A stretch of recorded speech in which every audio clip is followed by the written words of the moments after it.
आपके पास Realme P1 है या P1 Pro 5G है तो उसके अंदर सेलेक्ट टू स्पीक कैसे इनेबल कर सकते हैं? यानी कि किसी भी चीज़ को आप टच करके कैसे रीड कर सकते हैं? यानी कि मान के चलो अगर आपको यही पढ़ना है तो आप डायरेक्ट सिलेक्ट करके छोड़ दोगे ऑटोमेटिकली आपका फ़ोन पढ़ के बता देता है। तो उसको करने के लिए आपको सिंपली जाना होता है सेटिंग में। नीचे की साइड जाएँगे, यहाँ पे आपको दिख जाता है एडिशनल सेटिंग, इस पे आपको टैप कर लेना होता है। तो यहाँ पे आपको कुछ इस तरह से सामने देखने को मिल जाता है। तो यहाँ पे आपको दिख जाएगा एक्सेसिबिलिटी, इस पे आपको टैप करना है। एक बार ऐसे स्वाइप करेंगे, तो यहाँ पे ये आपको दिख जाता है सिलेक्ट टू स्पीक, इस पे आपको टैप करके इसको इनेबल कर देना और अलाउ कर देना होता है, ठीक है।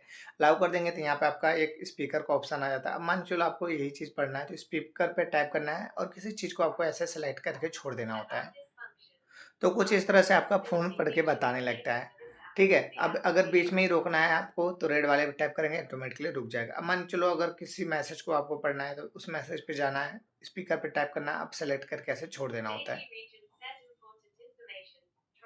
तो कुछ इस तरह से बताने लगता है। बाकी यहाँ पे एक सेटिंग का आइकन दिखता है, इस पे जैसे ही टैप करते हैं तो यहाँ पे आपको कुछ इस तरह से सेटिंग आ जाते हैं। तो यहाँ पे आपको दिख रहा होगा टेक्स्ट टू स्पीच सेटिंग, इस पे आपको जाना है। तो यहाँ पे आपको दिख जाता है लैंग्वेज फर्स्ट नंबर पे, तो आपको लैंग्वेज भी चूज़ कर लेनी होती है। यहाँ पे आपका सिस्टम का लैंग्वेज चलता है, बट अगर आप इंडिया से हो तो आप इंडियन वाली लैंग्वेज चूज़ कर लीजिएगा। जैसे कि मैं इंडिया से हूँ तो मैं हिंदी चूज़ करता हूँ, ठीक है। बाकी आपको जो भी लैंग्वेज लगानी है यहाँ से आप लगा लेंगे।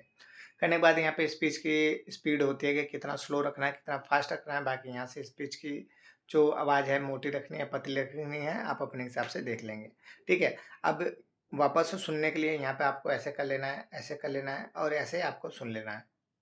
ये ये हिंदी में भाषण संश्लेषण का एक उदाहरण है। अब मान के चलो अगर आपको आवाज़ पतली करनी है, ये हिंदी में भाषण संश्लेषण का एक उदाहरण है।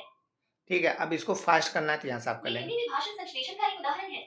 ठीक है। तो कुछ इस तरह से आप इसकी स्पीच को भी कंट्रोल कर सकते हैं। करने के बाद आप बैक कर देंगे, यहाँ से आपका सेट हो जाएगा। तो कुछ इस तरह से आप इसका यूज़ कर सकते हैं। अगर वीडियो अच्छी लगेगी तो लाइक, कमेंट, शेयर, सब्सक्राइब कीजिएगा। मिलते हैं नेक्स्ट वीडियो में, तब तक के लिए बाय बाय।